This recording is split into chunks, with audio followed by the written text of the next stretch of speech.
the title company. Yes. Yeah. Once you have that property under contract, Uh-huh. we're gonna do a title search. Yeah. Thank you guys for joining. It's your boy, Mr. Transaction Engineer.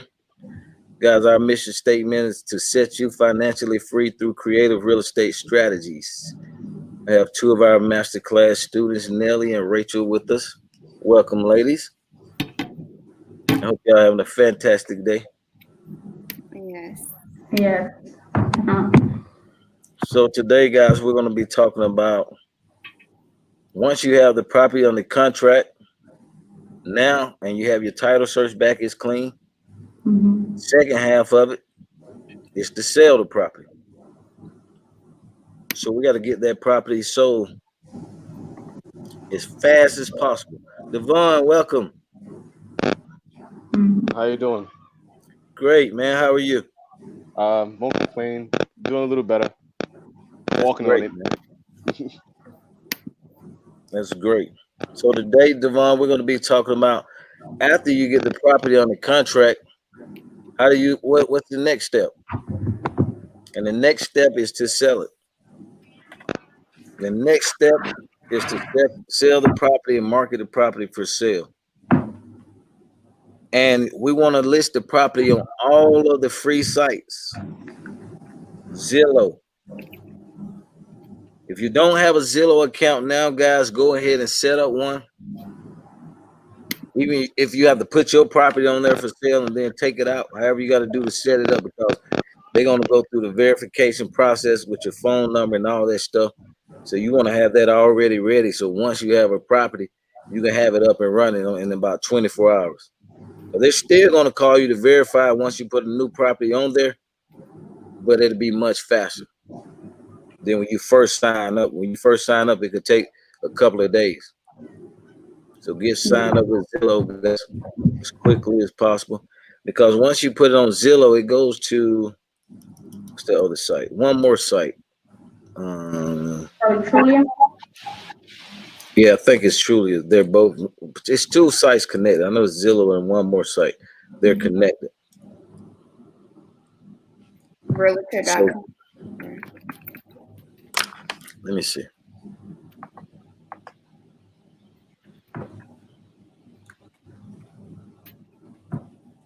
But Zillow guys, everybody goes on Zillow. Make sure you put it on Zillow. You want to get your property on Facebook Marketplace. You don't have a Facebook account for your company, you need to create one. A lot of people look on Facebook Market for properties, and also when you put the property on Facebook Market, you may want to spend a couple of bucks. You know, if you got an iPhone, you can take some pretty good pictures. If you got the new iPhone, not the old one, the 5 or the 6 edition. You own up in the 10 edition, and you should have some really nice photos. Like those cameras are awesome. Or if you got to pay to get something done, get some nice photos done, because now we're selling the property. So we want to bring as much attention to the property as possible. We want to take a lot of photos. So when you go to buy, when you go the first time to put the property on the contract, when you go then, if you're able to, the house is nice and clean, take plenty of photos and tell them you're going to be taking photos. So can they straighten up a little bit? And that way you don't have to go back again to the house to get photos. You already have them. So you can go ahead and go on Fiverr and create you like a little video. More people are looking at videos versus pictures. So I will put together like a little video and put that on Facebook Marketplace. And you can also boost that ad. That's one thing also. In Facebook and Instagram, you can spend probably about a good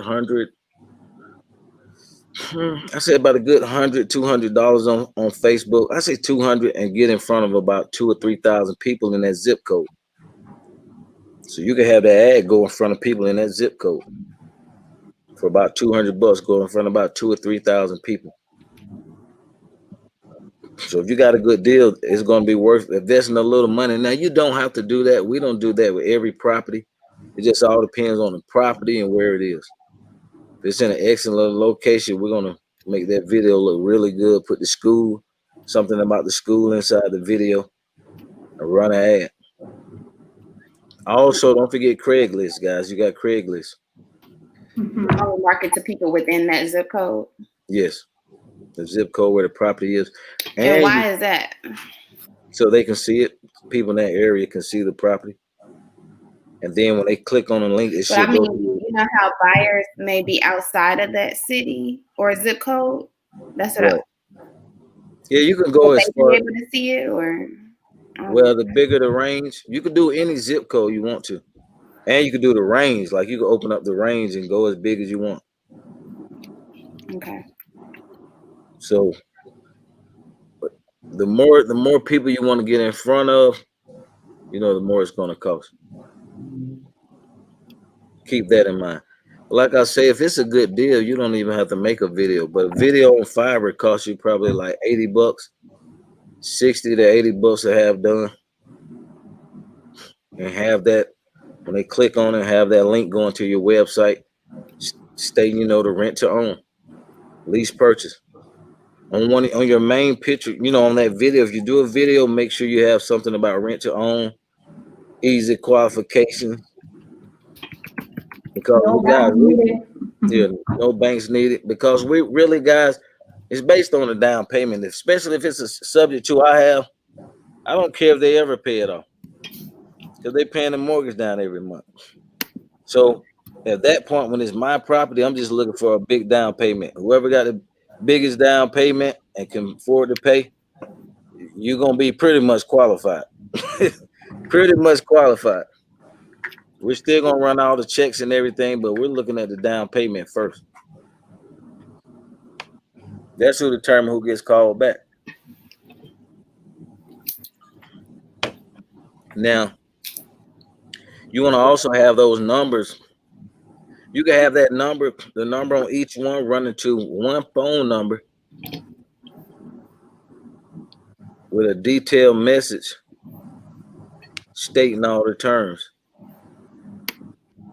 As far as stating terms about the property. Is that in there? We'll upload that also. Stating all the terms of the property, and also today we're gonna upload that video. We're gonna upload a recording inside of the subject to course, so y'all can hear how our recording is set up. I think we had one in there, but I think we're gonna add one more, and we're adding some calls too. Also, got some more calls, closing Nice. calls. Yeah. Y'all can listen. I think Rachel, in the last class, did we listen to any closing calls? Mm-mm. No, we haven't. No. No, right? We said, no, we didn't. Okay. Y'all want to hear some calls today? Probably about 10, 11 minutes.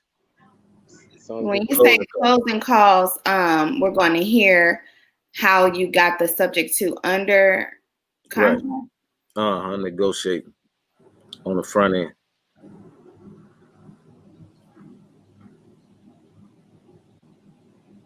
Do you have any recorder calls when you first call the seller, and how you get them to say yes? Right. One of those will be nice. Okay. Let me get it.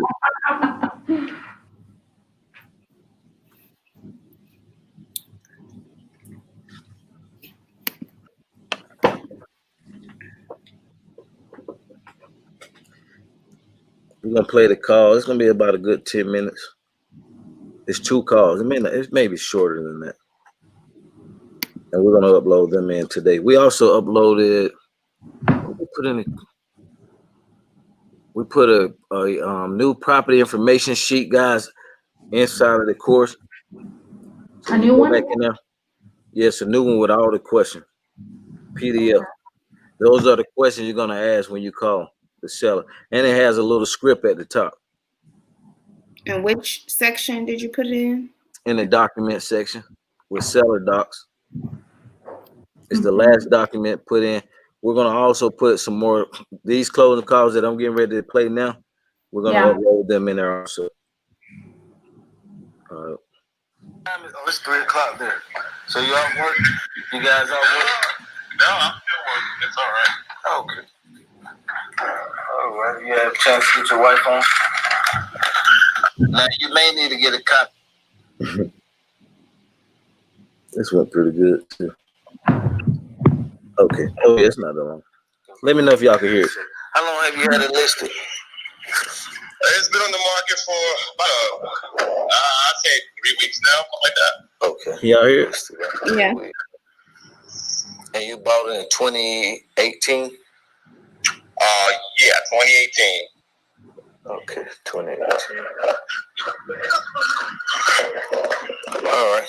And how many months behind are you? I think it's about 5 or 6, I think. Okay, 5 or 6. Like that.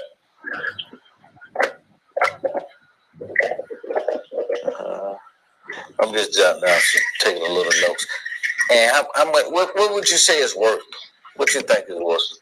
I think it's worth $330. About 330. Yeah.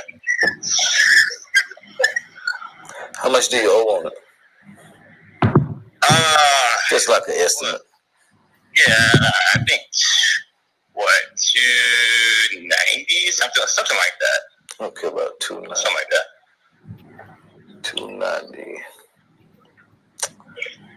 No repairs. How much are your payments per month?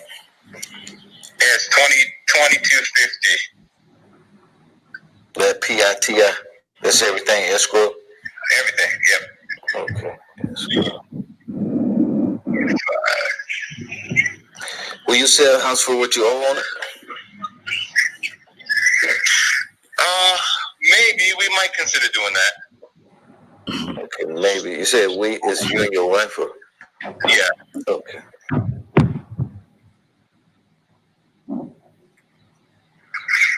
Yeah, it looks like you're pretty good, pretty decent shape. Yeah, it's just about brand new. Okay. So you think it'll take probably about 10 grand to catch it up? Make the payments. Yeah, probably about 10, 12. 10, 12. It was a pretty house too, yeah. Nice. It's only 2 years old. The listing agent, is that someone you know or is that just someone you just picked to list your house? It's my wife. Oh, okay. Okay, wife.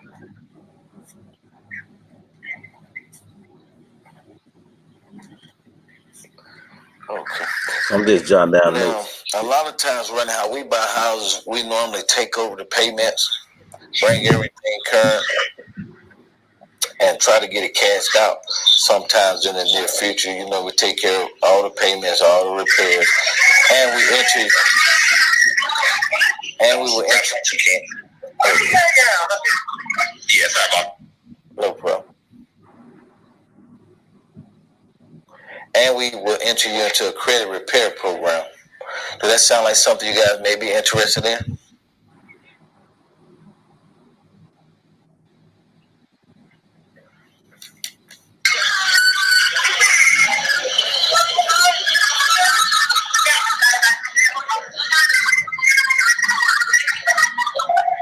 Right. Yep, I'm here. I'm here. I said a lot of times what we do in a situation like this, we will bring the mortgage payments current, take care of all the responsibility of the property and everything like that, and try to get you cashed out sometime in the near future. Does that sound like something you guys may be interested in? You said take over the mortgage payments and do what? Cash it out? Well, we take over the mortgage payment, and we put one of our tenant buyers that's already pre-qualified into the property, and try to get it cashed out of your guy's name in about a year or two. Okay. Try to get it sold in a year or two? We'll take care of all the maintenance to the property, all the repairs. We're totally responsible for everything. Okay, so if let's say the tenant ups and leaves or something like that, will we be responsible for that payment, or will that fall on y'all? That'll fall on us. And we're going to definitely take care of it because we will have about 12 grand or more, you know, invested in the property. So we got to protect our investment. Oh, I see what you're saying. Okay. Well, so the thing about it, I got an offer for a 320 on the table. Okay. You do, huh? So, you know, we'll see. Okay, well, when you think you'll know something? Probably by, I would say, next week, Wednesday. Definitely. Okay. 320. Okay, and is it vacant? Like it's vacant online. Yeah, it's not occupied. Okay. Yeah, it was pretty good. Like a nice size lot too. But yeah, really, really nice. It's almost about an acre. So, right then, guys, you know, he said he had an offer on the table for 320. to follow back up with him next week. Y'all got any questions so far? Can't hear you, Rachel. Rachel, you mute. Oh, sorry. So it kind of went by really fast when he had asked you about the payments. He was like, so would I be responsible for, and I missed that part. What was he asking?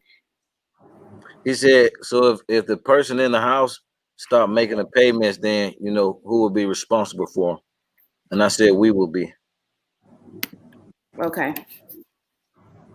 Now, we're not on the loan, but, you know, we morally obligated to make the payments if we take them over. Right. So he asked me a question. I told him we'll make them up. But I see that in that situation, because if you don't make the payments, then he would be then responsible. But you didn't go into that, so you don't let them know that. No. Well, technically, he would be responsible, but by his bond is subject to we taking over all the maintenance and all the repairs and all the payments, everything pertaining to the property. I understand that part, but if for some reason you can't make those payments, then he would be, and he doesn't know that. You know what I'm saying? Because I know there's situations. Oh, because I wonder. I mean, it wasn't elaborated in that conversation. I wonder. You know how like when people will be like, "Oh, I didn't know that so and so such and such," because you said you would take over the payments, but things happen where you may not be able to, and then it would be his name on it. And I didn't know if we would really make sure they understand that or not, or we just say, "Oh yeah, we'll take over. Don't worry about it, we'll do it." Yeah, we don't go into all that unless they ask. We got some sellers that ask. Most of them don't give a crap. They want some relief. Most of them want some debt relief. If they don't care, take it. And then if some ask, we'll say, well, if it happens, and for some reason we can't make up the payments, you know, we'll come and see if we can work out a modification with you, or we'll just deed the property back over to you. And we just feel like we can't handle it. Okay. Also, Eddie, a quick question, because I noticed that in the call you said that pretty much you investing money into the property, so you had to protect your investment by, you know, making sure the payments stay together. Right. Right. That's what we tell them. Yeah, because we got money invested in these properties, especially you're taking over the payments. If it's not behind, they still most of the time gonna want some moving money.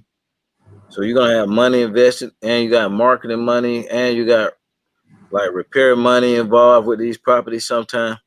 So we got to protect our investment, Mr. Seller, Mrs. Seller, at all costs. Okay, so I'm gonna play, guys.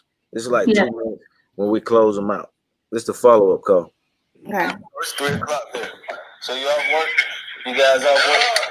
No, I'm still working. That's all right. Okay. All right. You have a chance to get your wife on? No, it's just gonna be me. Okay. So yeah, like I was saying, basically, and I've seen my website and all that stuff.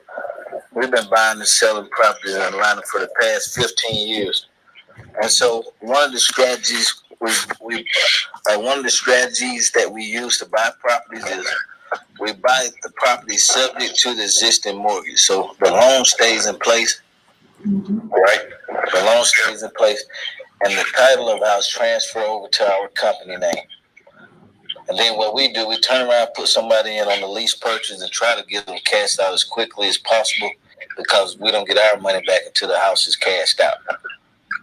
Or so. And now We better say so. Cashed out, they don't really understand sometimes. We're gonna need you may have these things already, but do you have a reinstatement letter and a payoff letter? I can get that for you today. Okay. Yeah, let's get that reinstatement and the payoff. Let us take a look at that.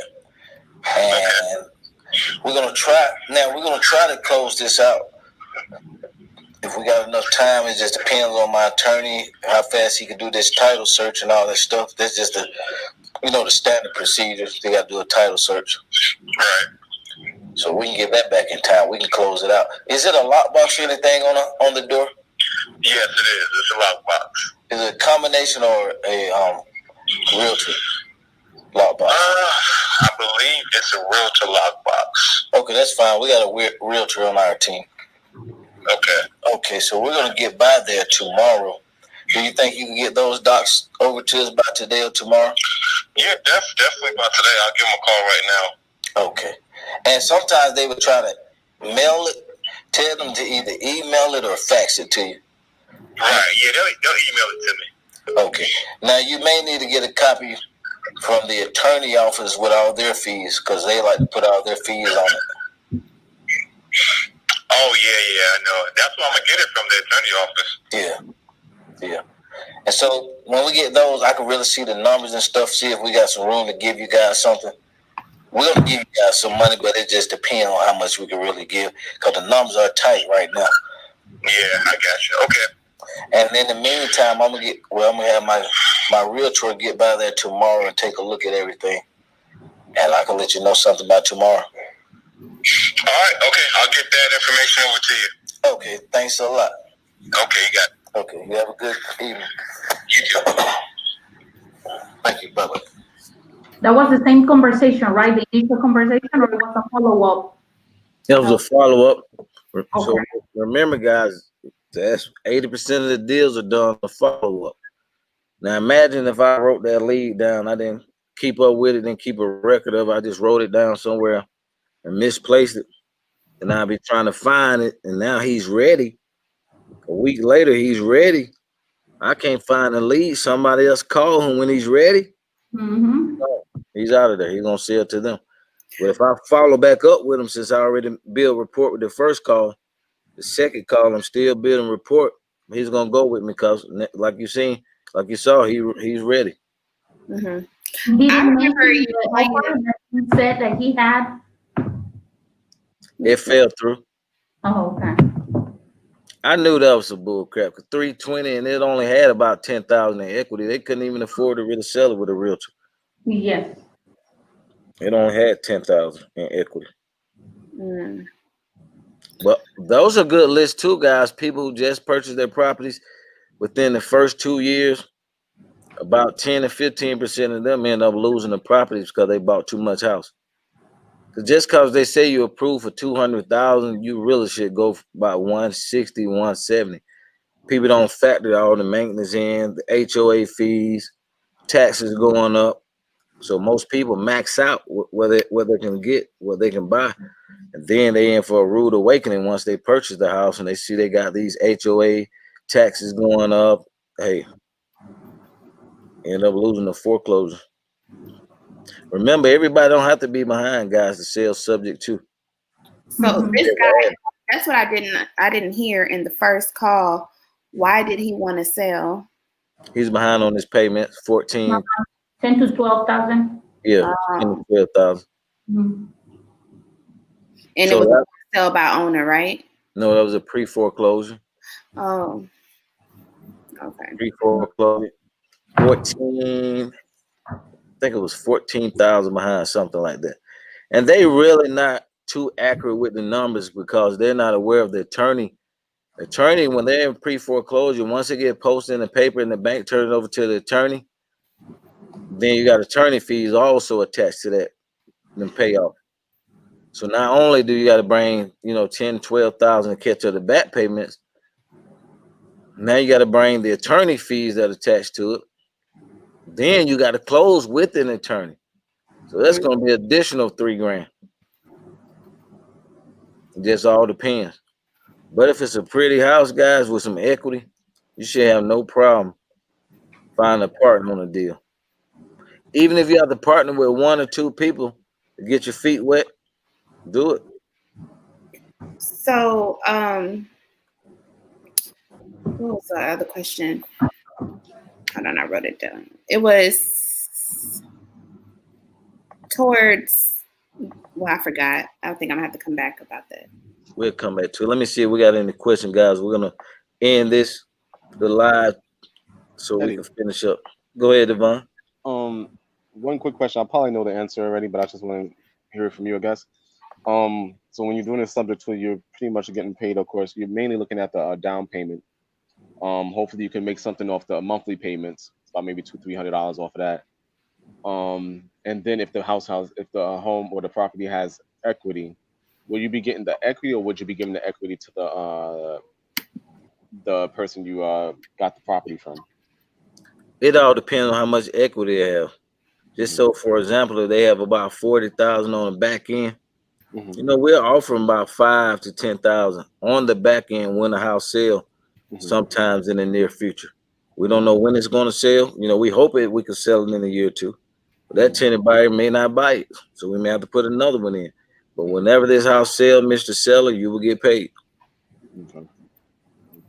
And most of them go with it, especially if they don't need the money to move. Now, if they need the money to move, you may have to break it down. We always try to get in as lightly as possible. So just say they want 10 grand. We say, okay, well, we'll give you 2,000 or 3,000, up front, and then instead of 7,000 on the back end, we'll give you 10 on the back end for waiting on your money. So we're willing to give them more on the back end because guess what? While somebody's in that house every month, they're building more equity in it every time they make a payment. So we're not losing. It's building. They paying the debt down. So to give them an extra 1,000 or 2 in the future, that's nothing. So you want to sweeten up the deal for them and make it a win-win situation for them. But you want to get in as lightly as possible, especially if they're behind a lot of months. So another quick question, just to make sure I have my head wrapped around it right. So like say for instance, gentleman you was talking to in your call. Now when the property sells to that gentleman, I'm not sure if you gave him anything up front. I think you said he only had like $10,000 in equity, and he was willing to sell it for $290,000. Well, the amount that he owed on the property, if I'm correct. Now at the end of all, like say for instance, the house actually does get to the point where it's sold because the tenant buyer is willing to buy it after the 2 years. The person that you got the mortgage from, does he just get the money you gave him up front and whatever you came to an agreement with to give him at the back end, or does he get more than that? No, that whatever we agree to on that contract, that's what he gets. Got it. Nothing more, nothing less. That's why we want everything in writing and get an understanding. I remember you asking him if he was willing to sell it for the amount that was owed. Now, when you said that, was that the amount owed on the mortgage, or the amount that was owed as in that he owed the bank that he missed, the missed payments, in other words? For what he owed total, like with everything, you're willing to sell for what you owe, whatever the loan balance is and the back payments. Okay. And you'll be surprised, guys. A lot of people say yes, even with equity, $20,000-$30,000 worth of equity. Man, to a lot of people, this is like a major relief. It's a major relief, man. You stressed, worried about paying a house. Man, this will make you go crazy sometimes. Stress from that stuff. So just to get that debt relief, man, is a blessing. Rico, you said who do I recommend on Fiverr? Just look for somebody who's level 2. Level 2 with a lot of reviews, and check the reviews. Do not do the skip tracing on Fiverr. It sucks. Just a heads up.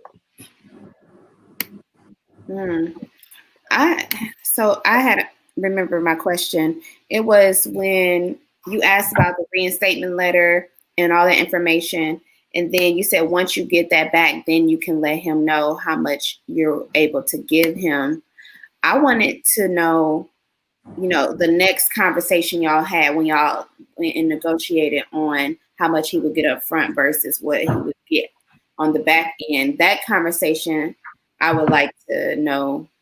And then also, once you get that under contract, the process of like when you're signing paperwork with the tenant home buyer, like what do you tell them, and then what all needs to be signed?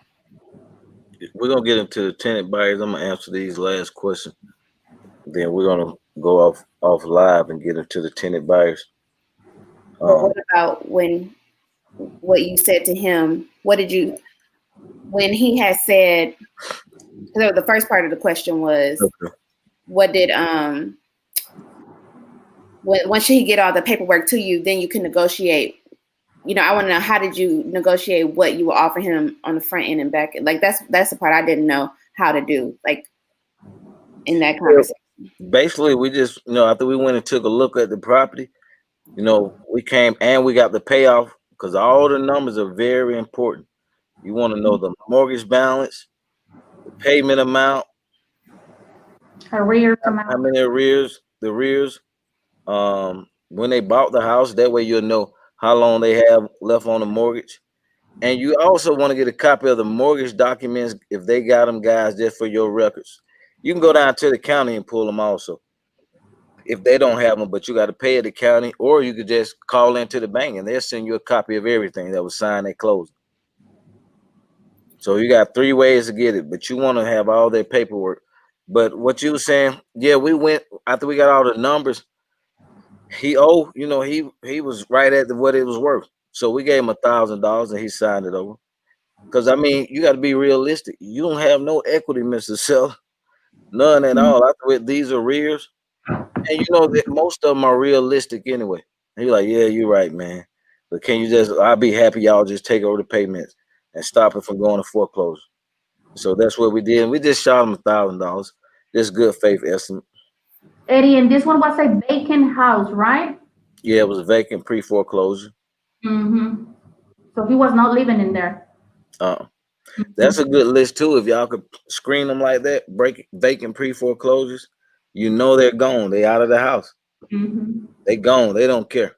Now, sometimes it's a little tough getting in contact with them, because when they leave the house, a lot of other people are calling. And if you're behind on your mortgage, you're usually behind on other things. So they're dodging a lot of calls. So you got to be a little aggressive. Text them, especially in Georgia. Once it hit, you only have about 4 weeks. So you got to be on it. You got to be on it, on it, on it. Nayla, how much time do y'all have in Texas? 3 weeks as well. Oh yeah, we did discuss that. Wow. 3 weeks before the auction takes place. So now, guys, a good time to follow with all the people who had sale dates before this. Right after the COVID hit, because most of them haven't foreclosed because they've been stopping the foreclosure. So there's still some leads in there, because people's time going to be up soon, and a lot of people know that. Some people are not getting jobs. Unemployment rate is still very high now. I think 9 or 10%. 9 million people behind. It's only a matter of time. Mr. Williams, the follow-up was after you saw the house? No, the follow-up, I followed up with him to make sure him and his wife was on the same page before I went and saw the house.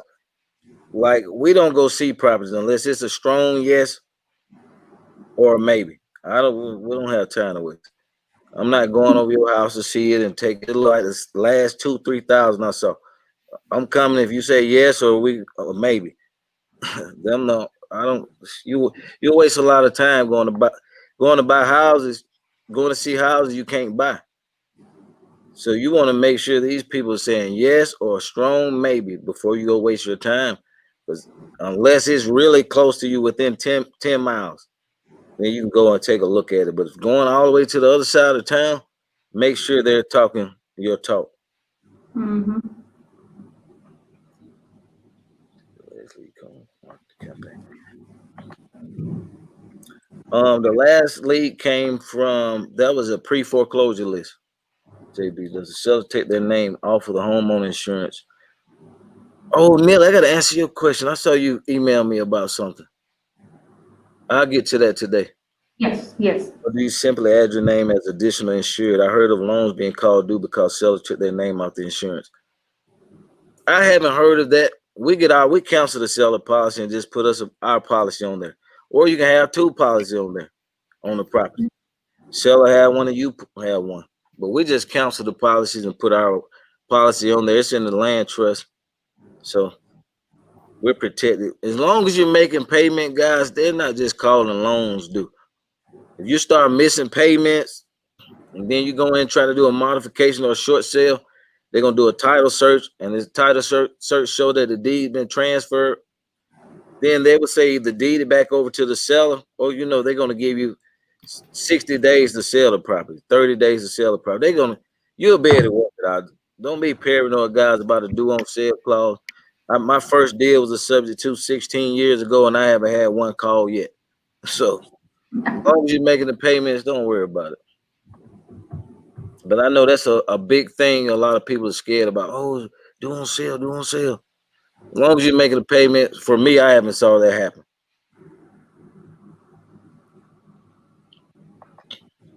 How far negative equity?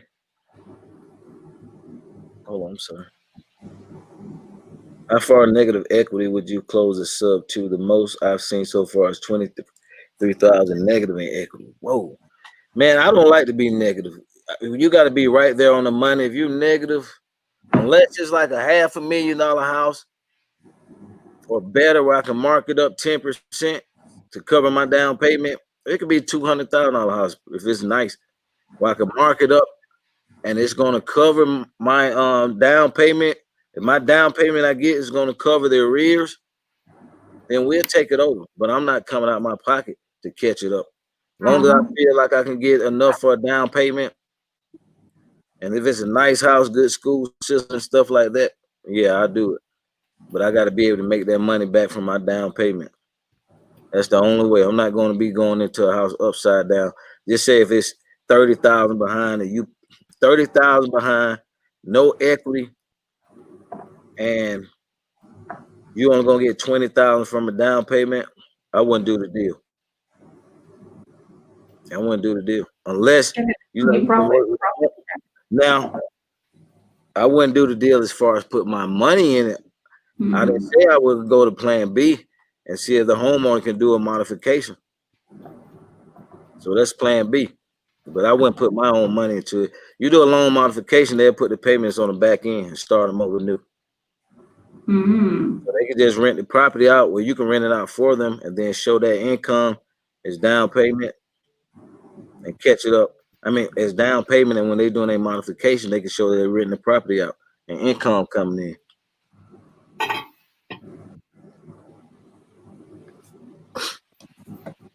Yep.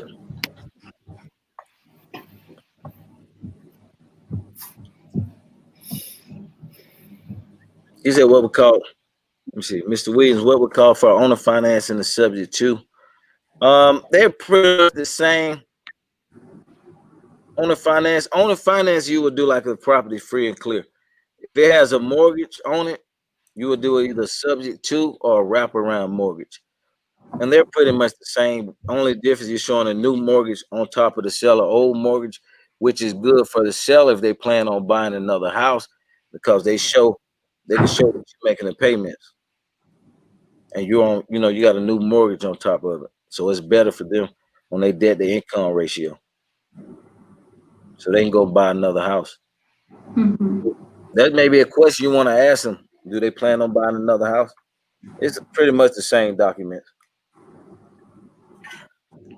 And then if the answer is yes, you do the wrap around, right? You said that? Just do a wrap. A wrap. You're welcome. Guys, thank you, guys. We just want to give y'all a little peep inside our subject to masterclass. Thank you, guys. We got to get back to work. Thank everybody for tuning in. Bye.